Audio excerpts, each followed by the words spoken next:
Welcome to Language Experts, professional development and training programs. As part of our educational series on the Who is the Interpreter, we are today going to dedicate some time on ethics of the profession of interpreting and translation. You may recall we've already produced 7 videos as part of these educational series that are available to you with our compliments.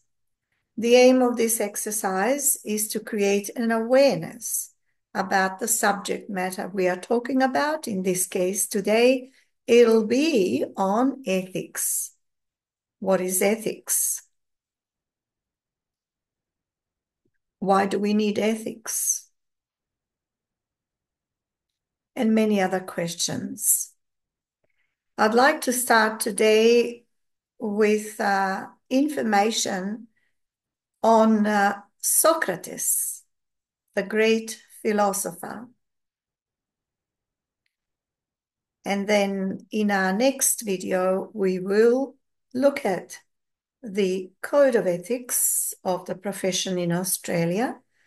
We will analyze it and we'll also provide some constructive feedback with the hope that there will be some discussion about what may be or may not be needed. Thank you for joining me. My name is Silvana Pavlovska and I represent Language Experts. So, Socrates. Who was Socrates? There are lots of views on who was Socrates. Some may not be accurate, others may be accurate. Because we deal with facts at Language Experts, we'd like to present to you some facts on Socrates. Socrates, the big thinker. Socrates, or Socrates, as is his real name, lived in 470 before Christ, and he passed away at 399 before Christ. He is widely considered to be one of the founders of so-called Western philosophy. A stonemason, a soldier, a citizen, philosophy's first martyr, Socrates or Socrates helped shape one of the major intellectual foundations on which Western civilization has been built, says the Ethics Center. Yet no work of philosophy bears his name as the author.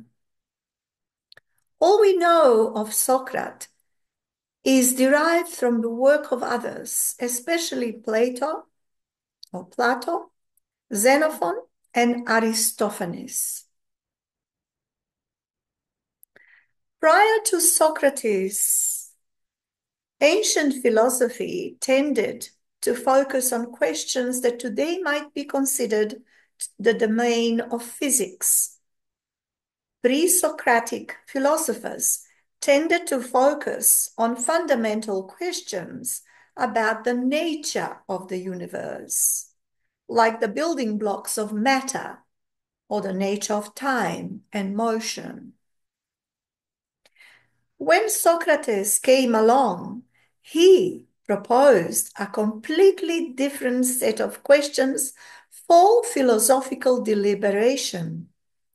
He drew attention away from the questions about how the world is and towards questions about how we are to be in this world. How are we to be in this world? While he made valuable contributions to the evolution of thought about epistemology and politics, it is this turn towards ethics that introduced a fresh, practical dimension to philosophy. Earlier philosophical debates on Thales, Anaximander, and Democritus, for example, were all theoretical. Human knowledge and understanding might have advanced, but nothing in the world was directly changed by their deliberations. Nothing. Socrates' focus on ethics was intended to generate practical outcomes. He expected philosophical work might lead to a change of both attitudes and, importantly, actions of people. In turn, this was intended to produce effects in the world. Although we have only come to see Socrates through the eyes of others, his friends like Plato and Xenophon and foes like Aristophanes agree he wished to have an impact on the people around him and the kind of society they were creating as a result of their choices. What friends and foes disagreed on was Socrates' motivation. His critics lumped him in with sophists who were looked down on as philosophical guns of hire. A new focus on ethics repositioned philosophy as something relevant to everyday life. Socrates' core question in quotation, what ought one to do? What ought one to do? End of quotation, does not apply in a limited set of circumstances. It is a question of general application to any situation where a choice is to be exercised and is applicable to every person, whatever their station in life. In some sense, this is what made Socrates such a troublesome or dangerous person. In one fell swoop, he brought philosophy into the agora. Agora is a Macedonian word which means the marketplace, making it relevant and accessible to people of all ages and degrees. This upset hierarchies and orthodoxies. As we know, a gadfly is rarely welcome. Socrates was eventually executed for crimes of impiety and corrupting the youth. In short, for teaching and encouraging them to question established norms and think for themselves. On being asked who the wisest person was in his time, the Oracle of Delhi or Delphi nominated Socrates. Socrates was astounded. He believed himself to know nothing. To prove his relative ignorance, Socrates sought to find wiser folk amongst the citizens, questioning them at length about the nature of things like justice and love. His questioning had practical implications. At that time, in that land where he lived, citizens were actively involved in enacting laws or judgments in the courts. In the end, Socrates came to believe the Oracle of Delphi was correct, but only because his superior wisdom lay in his realizing the limits of his knowledge. Along the way to this realization, Socrates developed the process of the Socratic method. It is a distinctive form of questioning designed to open space for insight and self-knowledge. The idea we have much to learn about ourselves and the world might suggest we are ignorant. Such a view could position the Socratic method of questioning as a mean-spirited exercise. Those subjected to it did not necessarily enjoy the experience or see it in a positive light. This no doubt contributed to the belief Socrates was an impious troublemaker. Although Socrates contributed many insights that are still drawn upon today, but not necessarily accepted, one of his most famous and profound is his claim that, quote, the unexamined life is not worth living. The unexamined life is not worth living. I might add here myself that Hugh Mackay, a famous sociologist, author of many books, refers to Socrates along these lines, that the unexamined life is not worth living. Look up Hugh Mackay and you'll be able to see how many books and what is the subject that he talks about. He is alive, thank God, and he is in the process of producing doing other research and publishing other books. So let's mention this again. Although Socrates contributed many insights that are still drawn upon today, but not necessarily accepted, one of his most famous and profound is his claim. Okay, that was his claim. He came up with this claim. The unexamined life is not worth living. What does that mean? This claim goes beyond being a recommendation we should think about before we act, which may be a prudent thing to do. Socrates is attempting to draw our attention to a deeper truth about the human condition. He encourages us to participate in a form of being that has the capacity to transcend the requirements of instinct and desire in order to make conscious, that is, ethical choices.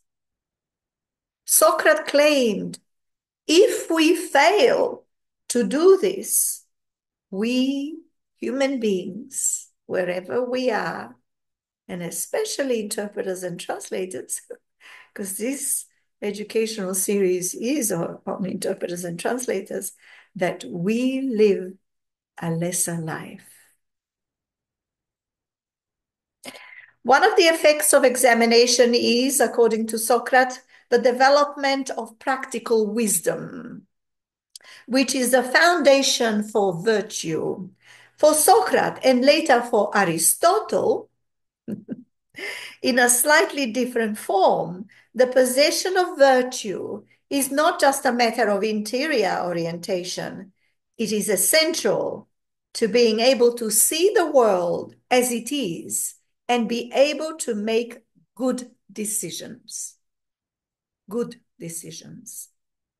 Like Aristotle, Socrates sees vice as the source of defective vision. Socrates thought people made bad choices and do bad things out of ignorance. That was his thinking. He thought if people could only see what is good, they would choose it. Okay. So I have had this opportunity to speak to you on Socrates, the big thinker, the philosopher. He's claimed to be the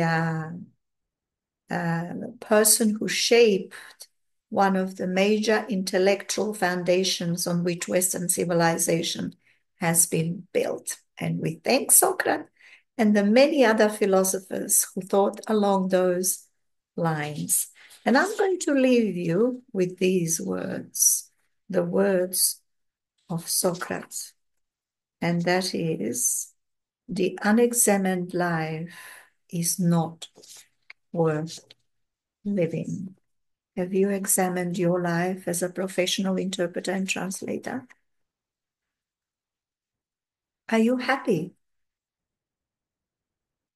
doing the interpreting and translation? Are you growing, thriving, flourishing in it? If not, why not? If you are, the best news for everyone concerned. So next time, we are going to make reference to our publication. This is Language Experts, proprietary limited publication,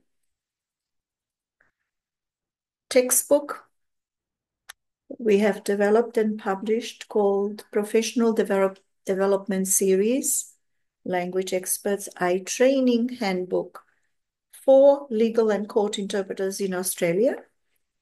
The author is Mary Vasilakakos, and I am the editor of the same publication. We are going to look at the Code of Ethics, okay?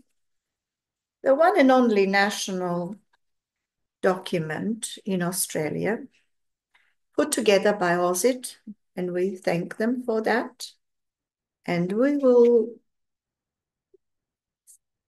dedicate the whole recording on the Code of Ethics. So I urge you to join me next week, sometime, for that segment. And you are welcome to share this video recording, this particular segment on Socrates, to your friends and colleagues and anyone else interested in ethics and examining one's own life. Thank you for your attention. I'm looking forward to seeing you soon.